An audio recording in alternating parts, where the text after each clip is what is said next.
തെരഞ്ഞെടുപ്പ് വിജയിച്ചാൽ അതിന്റെ പൂർണ്ണ ഉത്തരവാദിത്വം പ്രതിപക്ഷ നേതാവിന്, പരാജയപ്പെട്ടാലും പൂർണ്ണ ഉത്തരവാദിത്വം പ്രതിപക്ഷ നേതാവിന്, അങ്ങനെ ഒരു വ്യാഖ്യാനമുണ്ടോ? തീരുമാനങ്ങളെല്ലാം എടുത്തത് ഒരുമിച്ചാണ് തീരുമാനം എടുത്തത്. യുനാനിമസ് ആയിട്ടുള്ള തീരുമാനം എടുത്താണെങ്കിലും തെരഞ്ഞെടുപ്പിന്റെ ഉത്തരവാദിത്വം ലീഡർഷിപ്പ് നിൽക്കുന്ന ആളാണ്.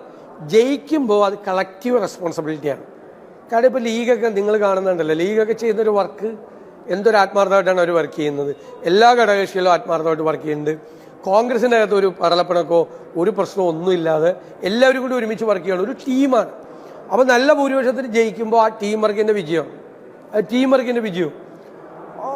എന്ത് നെഗറ്റീവായിട്ട് എന്ത് വന്നാലും അതിൻ്റെ പൂർണ്ണമായ ഉത്തരവാദിത്തം എനിക്ക് മാത്രമായിരിക്കും, വേറെ ആർക്കും ആയിരിക്കും. തെരഞ്ഞെടുപ്പ് വിജയിച്ചാൽ അതിന്റെ പൂർണ്ണ ഉത്തരവാദിത്വം പ്രതിപക്ഷ നേതാവിന്, പരാജയപ്പെട്ടാലും പൂർണ്ണ ഉത്തരവാദിത്വം പ്രതിപക്ഷ നേതാവിന്, അങ്ങനെ ഒരു വ്യാഖ്യാനമുണ്ടോ? അപ്പോൾ നല്ല ഭൂരിപക്ഷത്തിന് ജയിക്കുമ്പോൾ ആ ടീം വർക്കിൻ്റെ വിജയം,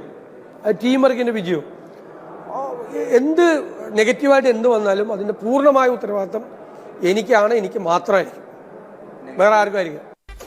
ഒത്തില്ല. എന്താണ് ഒത്തില്ല? ആ മൂപ്പർ ഒപ്പിക്കാൻ നടക്കുക.